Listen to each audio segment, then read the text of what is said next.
Hello, good morning students. So இன்றைக்கி ப்ரெசன்டேஷனில் வந்து பார்க்க போகிறது என்ன அப்படின்னு கேட்டிங்கன்னா, மேனுஃபேக்சரிங் ப்ராசஸ் சப்ஜெக்டில் யூனிட் 2 வெல்டிங் டெக்னாலஜி.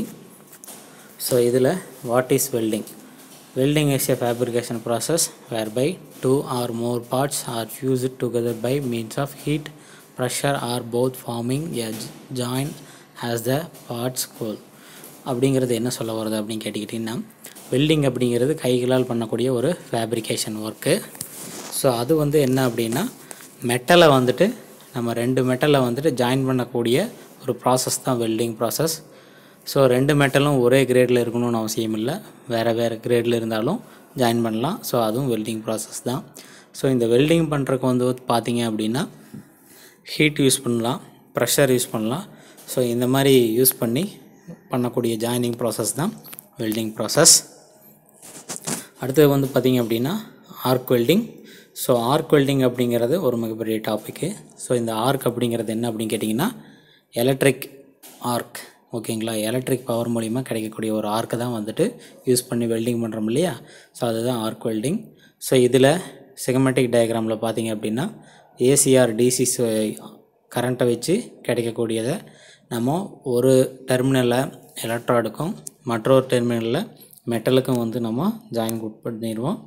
ஸோ அது ரெண்டும் வந்து பார்த்திங்க அப்படின்னா, எலக்ட்ராடும் மெட்டலுக்கும் நடுவில் கேப் வந்து பார்த்திங்கன்னா ஒரு 3 mm கேப் வச்ச மாதிரி 3 mm கேப் இருக்கிற மாதிரி நம்ம பக்கத்தில் கொண்டு போனோம் அப்படின்னா, ஸோ அந்த எலக்ட்ரிக்கல் சப்ளை இருக்கிறனால ஸோ ஒரு எலக்ட்ரிக் ஆர்க் வந்து அந்த இடத்துல இன்டியூஸ் ஆகும். ஸோ அந்த ஆர்க் வந்து பயங்கரமான ஹீட்டு வந்து ப்ரொடியூஸ் பண்ணும். ஸோ அந்த ஹீட்டு வந்து பார்த்திங்கன்னா டெம்பரேச்சர், ஸோ அதனுடைய வேல்யூ வந்து பார்த்திங்க அப்படின்னா 4000 டிகிரி செல்சியஸ்லேருந்து 7000 டிகிரி செல்சியஸ் வரைக்கும் அந்த இடத்துல இன்டியூஸ் ஆகும்.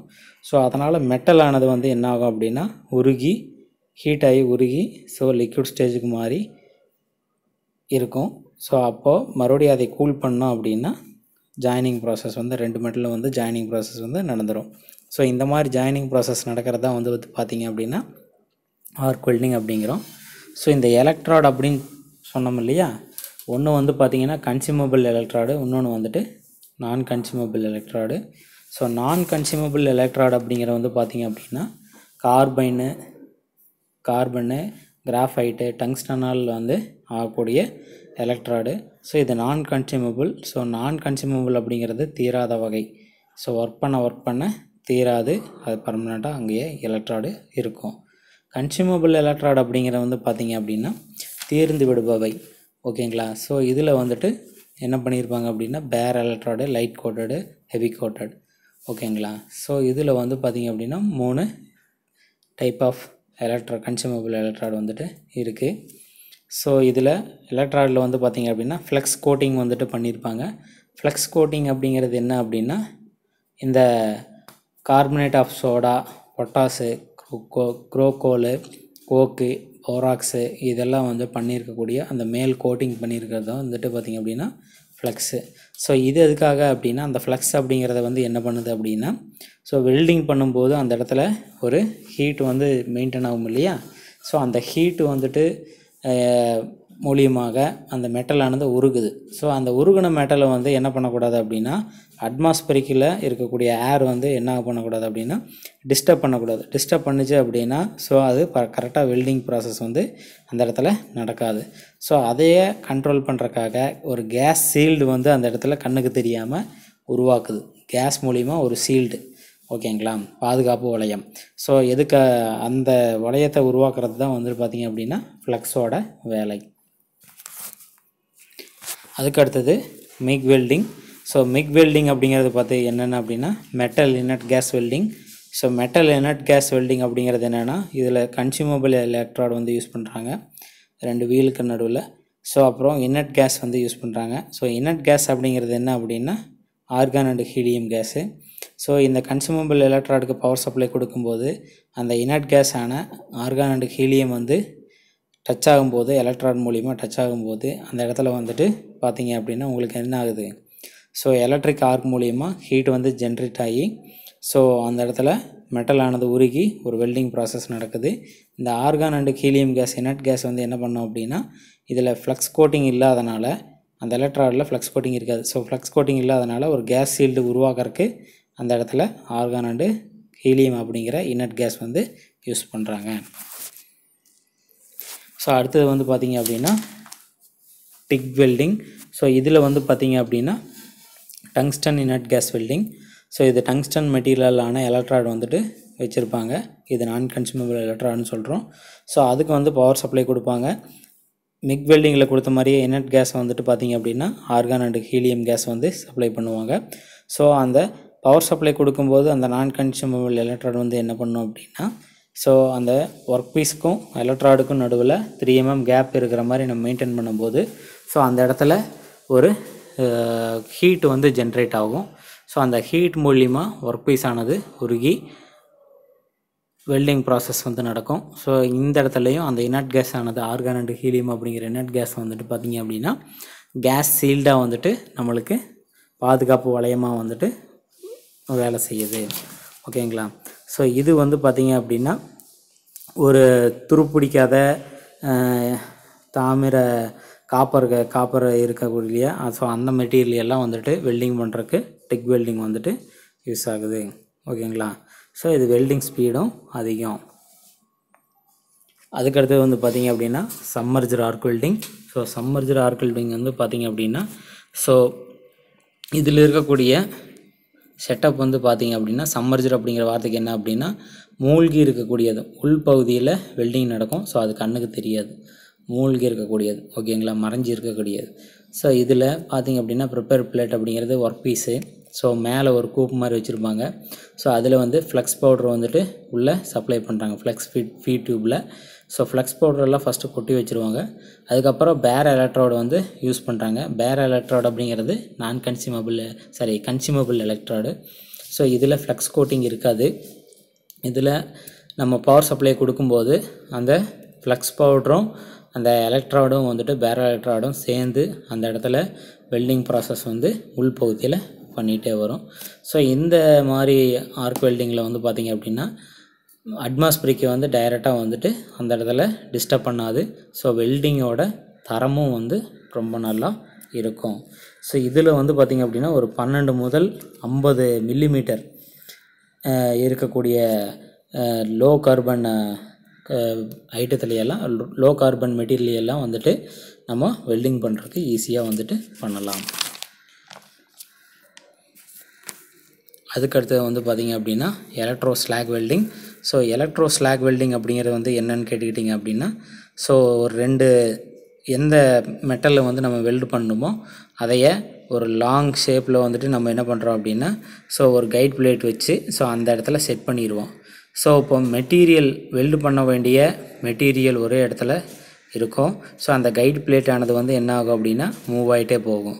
ஓகேங்களா? ஸோ அந்த கைட் பிளேட் ஃபுல்லாகவும் ஃப்ளக்ஸ் பவுடர் வந்து ஃபில் பண்ணி வச்சுருவாங்க. ஸோ இப்போ அந்த எலக்ட்ராய்டு வழியாக வந்து பவர் சப்ளை கொடுக்கும்போது எப்பயுமே வெல்டிங் பண்ணும்போது ஆர்க் வெல்டிங் பண்ணும்போது பவர் சப்ளையோட ஒரு டெர்மினல் வந்து ஒர்க் பீஸுக்கும் இன்னொரு டெர்மினல் வந்து எலக்ட்ராய்டுக்கும் சப்ளை கொடுத்துருவாங்க. அந்த எலக்ட்ராய்டுலேருந்து வரக்கூடிய எலக்ட்ரிக் ஆர்க்கானது என்ன ஆகும் அப்படின்னா ஃப்ளக்ஸ் பவுடரை எல்லாம் சேர்ந்து என்ன ஆகும் அப்படின்னா உருக ஆரம்பிச்சிடும். ஸோ உருக ஆரம்பித்த அந்த பவுடரானது வந்து என்ன ஆகும், லிக்விட் ஸ்டேஜில் இருக்கக்கூடிய மெட்டீரியலானது ஸோ நம்ம எந்த மெட்டீரியலுக்கு வந்துட்டு வெல்டு பண்ணணுமோ ஸோ அந்த வெல்டு பண்ண வேண்டிய மெட்டீரியல் வந்து அந்த கேப்பில் ஃபில் பண்ணிகிட்டே வந்தோம் அப்படின்னா நம்மளுக்கு ஒரு ஜாயினிங் ப்ராசஸ் வந்து வெல்டிங் ப்ராசஸ் வந்து நம்மளுக்கு கிடைக்கும். ஸோ இது வந்து பார்த்திங்க அப்படின்னா பெரிய பெரிய ஒரு ஸ்டெயின்லெஸ் ஸ்டீலு இந்த மாதிரிலாம் இருக்கக்கூடிய ஹாட் ரோலு கோல்டு ரோல்னு சொல்லுவாங்க. ஸோ அந்த மாதிரி ஃபார் எக்ஸாம்பிள் பாய்லரில் வரக்கூடிய அந்த ரவுண்ட் ஷேப்பில் இருக்கக்கூடிய ஒரு பெரிய பார்ட்டு எல்லாம் வந்து வெல்டிங் பண்ணுறதுக்கு வந்து பார்த்திங்க அப்படின்னா இந்த எலக்ட்ரோ ஸ்லாக் வெல்டிங் வந்துட்டு யூஸ் பண்ணுறாங்க. ஓகேங்களா?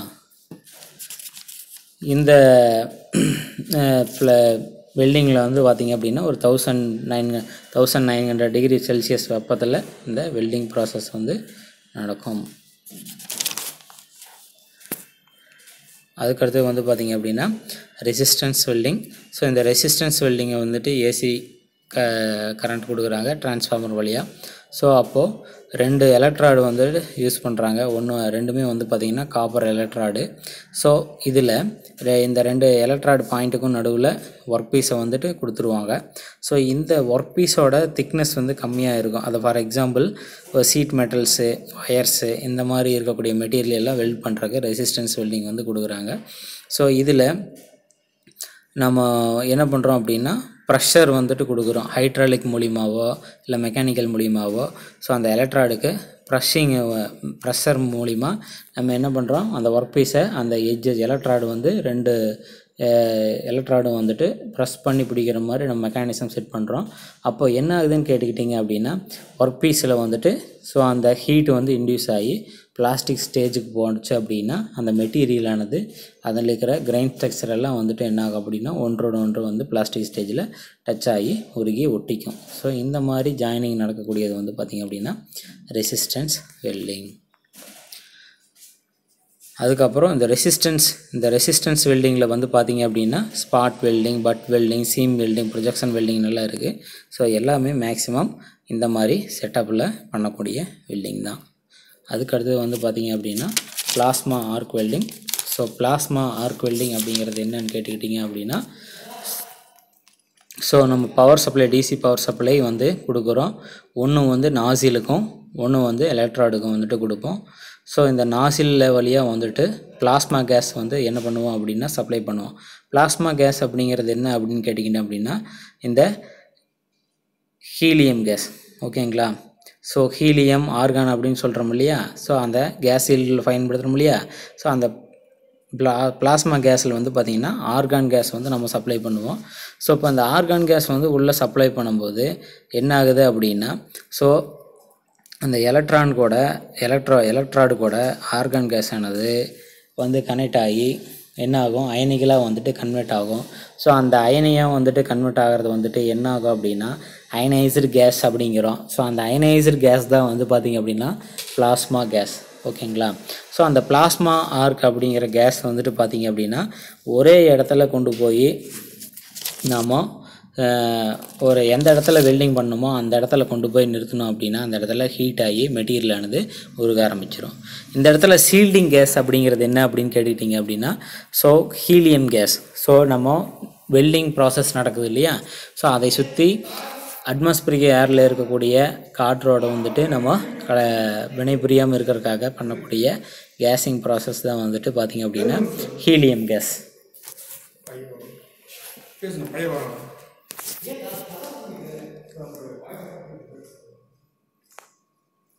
ஸோ அதுக்கடுத்தது வந்து பார்த்திங்க அப்படின்னா தெர்மிட் வெல்டிங்.